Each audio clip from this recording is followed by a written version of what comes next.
older digital technologies and ID, instant dissemination, whereas during his time, the digital world was challenging the older world of curated publishing, copyright, physical objects that one had to purchase to access content. Kellough's content, much like mine today, often looked at place and identity. In the city of his day, he saw the various social, cultural, and economic positions navigated by black citizens.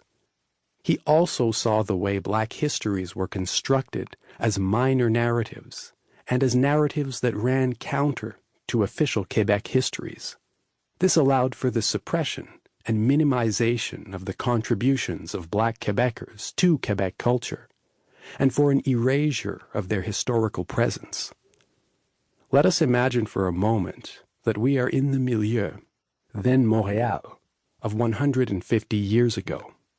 In the late 1970s, the English were in decline, and the French were gradually establishing their political dominance in Quebec. The English continued to coexist, and they maintained their privilege, a telling descriptor in Kellough's time. But they had relinquished their hegemony over the future.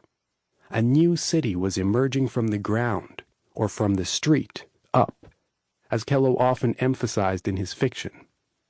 The street, meaning public space in the city, was important to him as physical and not as theoretical or virtual space. It was in the street, and not in a parliamentary bill or a panel among culturati on Radio-Canada, Endnote 4, where Montréal's identity emerged. In Kellough's early writing, the street often meant downtown, but over time its definition broadened to encompass less central urban neighborhoods and even the near suburbs. Those areas were home to immigrant populations who visibly informed the diversity of the island, but who were relegated to the off-center boroughs because housing was cheaper and cultural communities, which could provide a source of support for newcomers, were established. The central and southern parts of the island were becoming wealthy enclaves, in a phenomenon opposite that of white flight. Endnote 5, another 20th century demographic trend. Kellough noted that in the early 2020s, this movement of wealth, both domestic and international, toward the center, and the movement of people seeking affordable housing away from the center, was evidence of Montréal becoming less oriented toward any traditional hub called downtown. The various boroughs were establishing themselves as unique, affordable, self-sufficient economic and cultural hubs. This trend was hastened by two factors. The first, in 2017, was the creation of the Royal Mount Urban Megaproject. Initially a luxury development, it was locally maligned and then rejected by the municipal administration.